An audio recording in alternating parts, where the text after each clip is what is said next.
दोस्तों, एक माता-पिता शाम के लगभग 8 बजे अस्पताल के जो ऑपरेशन थिएटर का रूम रहता है, उसके दरवाजे के पास खड़े रहते हैं और उसकी आँखों में नमी के भाव रहता है, वो बहुत ही उदास रहते हैं। फिर डॉक्टर के निकलने का इंतज़ार करते हैं। कुछ समय बाद डॉक्टर बाहर निकलते हैं तो उससे पूछते हैं कि बताइए मेरा बेटा कैसा है? तो डॉक्टर बताते हैं कि फ़िलहाल तो ऑपरेशन सफल हो गया है, डरने की कोई बात नहीं है। लेकिन आपके बेटे की हालत बहुत ही नाजुक है। इस पर उस बच्ची के माता-पिता बहुत ही रोने लगते हैं। फिर डॉक्टर समझाते हैं। इसके बाद पुलिस की वहाँ एक टीम आ जाती है और जब टीम आती है तो पुलिस इस घटनाक्रम की जानने की कोशिश करती है और जब पुलिस को इस घटना के बारे में पता चलता है तो पुलिस भी हैरान हो जाती है। तो दोस्तों, आखिर बात क्या रहती है? आइए जानते हैं इस कहानी की पूरी जानकारी इस वीडियो में। तो दोस्तों नमस्कार, मैं हूं ज्योति कुशवाहा और आपका ज्योति वॉइस चैनल में तहे दिल से स्वागत है। दोस्तों, वीडियो में आगे बढ़ने से पहले आपसे रिक्वेस्ट है कि अगर आप मेरे चैनल पर नए हैं तो वीडियो को लाइक कर दीजिएगा, शेयर कर दीजिएगा और चैनल को सब्सक्राइब जरूर कर दीजिएगा ताकि हमारा हौसला बढ़ता रहे।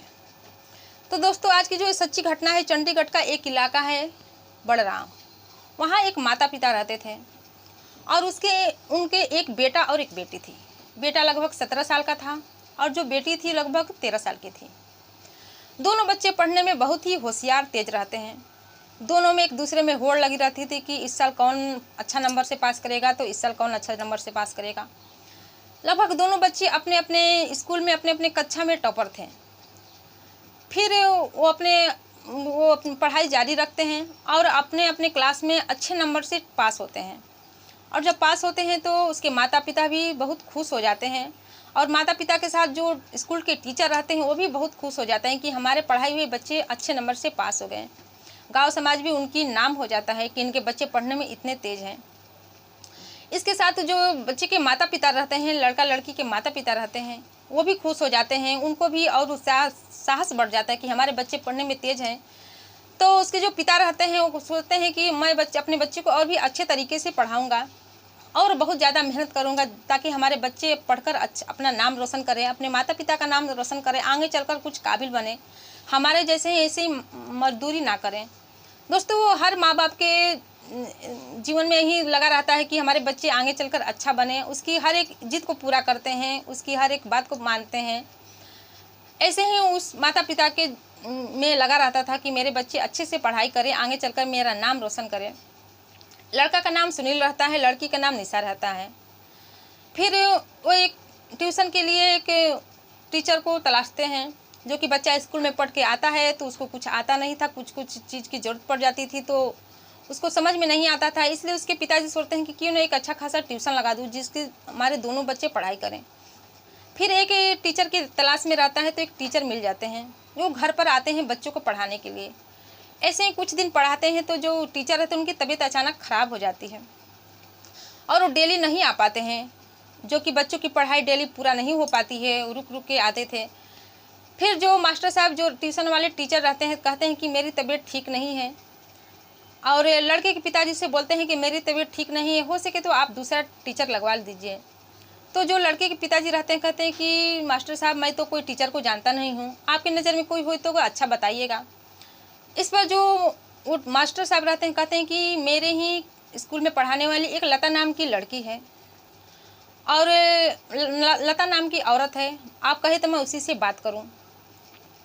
तो जो सुनील के माता पिता थे उन लोगों को तो बस से टीचर से मतलब थी, अपने बच्चों की पढ़ाने से मतलब थी। इसके बाद वो तैयार हो जाते हैं और जब तैयार हो जाते हैं तो वो लता से बात करते हैं तो पहले तो लता तैयार नहीं होती। इसके बाद कहती है कि अगर मैं पढ़ाऊँगी लेकिन बच्चों को मेरे घर आना पड़ेगा, मैं किसी के घर नहीं जाऊँगी। इस पर लड़के के माता पिता तैयार हो जाते हैं।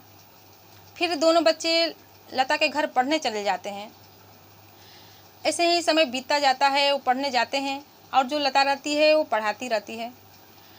फिर धीरे धीरे करके उसके लड़के पर दिल आने लगता है, वो लड़के को बुरी नज़रों से देखने लगती है। कभी उसका पीठ सहलाती तो कभी उसका हाथ गाल सहलाती तो कभी उसके सिर पर हाथ फेरती। लड़के को लगता था कि चलो मैं पढ़ने में तेज हूँ, टीचर जी मुझे दुलार कर रही है, प्यार कर रही है।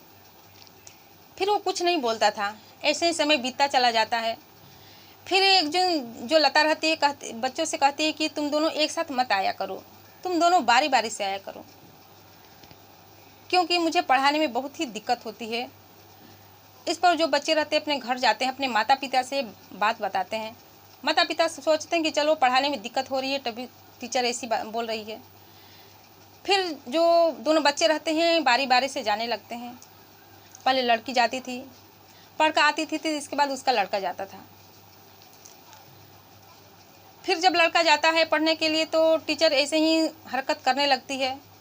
फिर एक दिन टीचर उसके प्राइवेट पार्ट पर हाथ फेरने लगती है। तो जो लड़का रहता है इसका विरोध करता है, कहता है कि ऐसे मत क्या करो, आप मेरी टीचर हो, आप मेरी गुरु समान हो, ये क्या कर रही हो। लड़की कहती है, जो लता रहती है, कहती है कि तुमको भी अच्छा लगेगा, तुम भी करो। फिर उसको अपने रूम में ले जाती है और रूम में ले जाकर उसके साथ संबंध बनाती है। लड़का को भी ये बात अच्छी लगने लगती है। लड़के की जो उम्र रहती है कच्ची रहती है, उसको भी आदत सी पड़ जाती है। अब तो जो लड़का रहता है रोज़ ट्यूशन जाने के बहाने ढूंढता, समय देखता कि कब समय हो मैं अपनी टीचर के साथ जाऊं, पढ़ने जाऊं। फिर ऐसे ही डेली लगा रहता था। वो जब मन तब लड़के के साथ संबंध बना लेती थी। ऐसे ही चलता रहता था। लड़का अपने घर पर भी कुछ नहीं बताता था। फिर जो लड़का का एक क्लास में एक दोस्त रहती है जिसका नाम रीना रहता है, वो उससे बात किया करता था। उसे लड़की जो रहती है, रीना नाम की जो लड़की रहती है, वो कॉपी वॉपी मांगने आती थी। तो लता को ये सब अच्छा नहीं लगता था। वो नहीं चाहती थी कि मेरे सिवा इस लड़के से कोई और बात करे। फिर एक दिन वो कहती है सुनील से कि तुम उस लड़के से बात मत किया करो। तो सुनील कहता है कि इसमें क्या बुरी बात है, वो तो मेरी क्लासमेट है, वो मेरी दोस्त है, मुझसे उससे काम रहता है, उसको भी मुझसे काम रहता है, तो बात करना नहीं छोड़ सकता। इस पर जो टीचर रहती है गुस्सा हो जाती है। फिर वो थोड़ी देर में नॉर्मल हो जाती है और उसको पढ़ाने लगती है।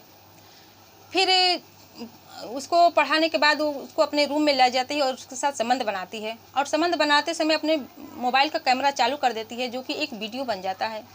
और जब संबंध बना लेती है तो बनाने के बाद उस लड़के को वीडियो दिखाती है और वीडियो दिखाकर कहती है कि अगर तुम उस लड़की के साथ बात करना नहीं छोड़ोगे तो ये वीडियो मैं वायरल कर दूंगी और यहाँ तक कि तुम्हारे माता पिता को भी वीडियो दिखा दूंगी, जिससे तुम्हारी बहुत ही बदनामी होगी। फिर दोस्तों लड़का बहुत ही बुरी तरह से डर जाता है, सहम जाता है। उसकी उम्र नाजुक रहती ही है, उसे समझ में नहीं आता कि वो क्या करे। फिर कुछ दिन वो ट्यूशन पढ़ने ही नहीं जाता है। इसके बाद जो लता रहती है वो देखती है कि ट्यूशन पढ़ने नहीं आ रहा है, तो उसके लिए परेशान हो जाती है। फिर वो उसके घर आती है और जब घर आती है तो जो लड़का रहता है अपने माता पिता के संग बैठा रहता है। इस पर वो जो लता रहती है वो आती है, उसको डांटने लगती है कि तुम ट्यूशन क्यों नहीं आ रहे, तुमको पढ़ने में मन नहीं लग रहा है।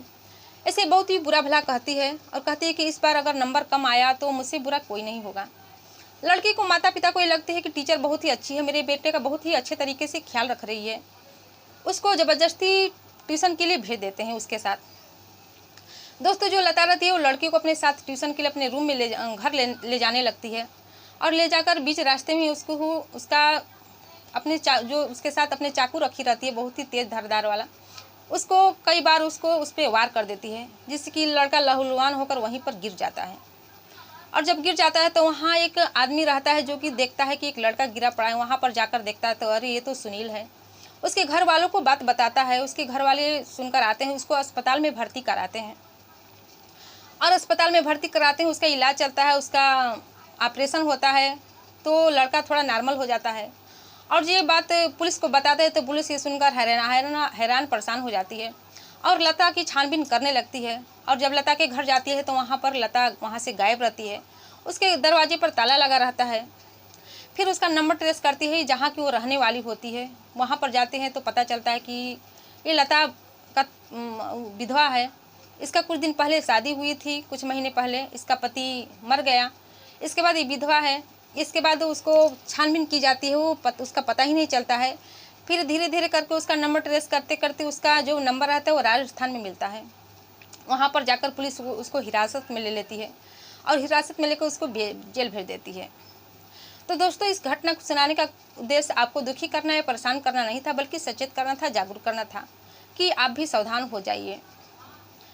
तो दोस्तों इस कहानी से, इस घटना से आपकी क्या राय है कमेंट सेक्शन में ज़रूर बताइएगा और अपना सलाह और अपना मशवरा ज़रूर दीजिएगा। फिर मिलते हैं दोस्तों अगले दिन नई घटना के साथ, नई कहानी के साथ। तब तक जय हिंद, जय भारत।